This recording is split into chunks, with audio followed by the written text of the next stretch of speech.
কাতলাটা ready হয়ে গেছে, এবার নামিয়ে নিয়েছি।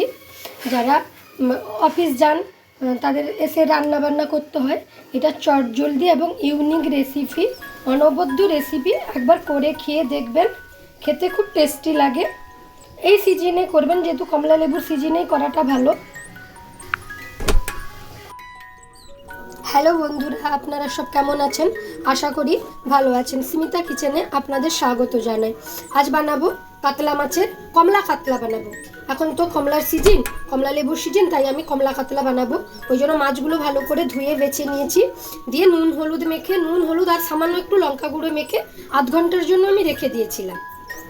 তেলটা গরম হয়ে গেছে, এবার মাছগুলো আমি একে একে করে ভেজে নেব। বেশি কড়া করেও ভাজবো না, মিডিয়াম ভাজবো। আমি এখানে 3টে কমলা লেবু নিয়ে নিয়েছি। কমলা লেবুগুলো রস বের করে নেব, আর একটা নেব, ওটাতে এমনি কমলা লেবুগুলো খুলে ওর কোয়াগুলো বের করে নেব। এইভাবে আমি মাছগুলো ভেজে নিয়েছি, বেশি লাল করবো না। এবার তুলে নেব মাছগুলো। কমলা লেবু থেকে জুড়িগুলো বের করে নিয়েছি, আর এখানে একটা কমলা লেবু ছাড়িয়ে কোয়া বের করে নিয়েছি। আমি মাছ ভাজার তেলে বেরেস্তাটা করে নেব। পেঁয়াজ কুচি দিয়ে দিয়েছি। ওই বেরেস্তা যেটা ভেজেছিলাম ওই তেলটা বেশি হয়ে গেছে। আমি এবার ফোড়ন দেব, শুকনো লঙ্কা, গরম মশলা আর তেজপাতা। এবার আমি আদা রসুন আর পেঁয়াজের পেস্ট দিয়ে দিলাম, হলুদ গুঁড়ো, লঙ্কার গুঁড়ো, জিরে গুঁড়ো, সব একসঙ্গে মিশিয়ে নেব। মশলাটা ভালো করে কষানো হয়ে গেছে, তেল ছেড়ে দিয়েছে।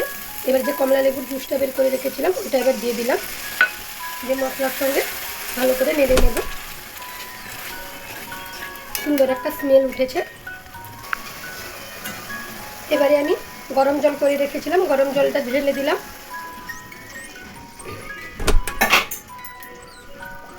জলটা ফুটে গেছে, এবারে ভেজে রাখা মাছগুলো আমি সব দিয়ে দিলাম। এবার ভেজে রাখা বেরেস্তাটা দিয়ে দেবো, উপর থেকে ছড়িয়ে দেবো। এবার কমলা লেবুর কোয়াগুলো আমি দিয়ে দেবো, সামান্য গরম মশলা, 1 চামচ ঘি, ধনে পাতা কুচি। এটা অপশনাল, দিতে পারেন নাইও দিতে পারেন। কমলা ভালো লাগলে লাইক কমেন্ট শেয়ার করবেন, সাবস্ক্রাইব করবেন, পাশে থাকা বেল আইকনটি একবার দাবিয়ে দেবেন। অনুরোধ রইল আমার চ্যানেলটি সাবস্ক্রাইব করার জন্য। দেখা হবে অন্য কোনো ভিডিওয়। বাই।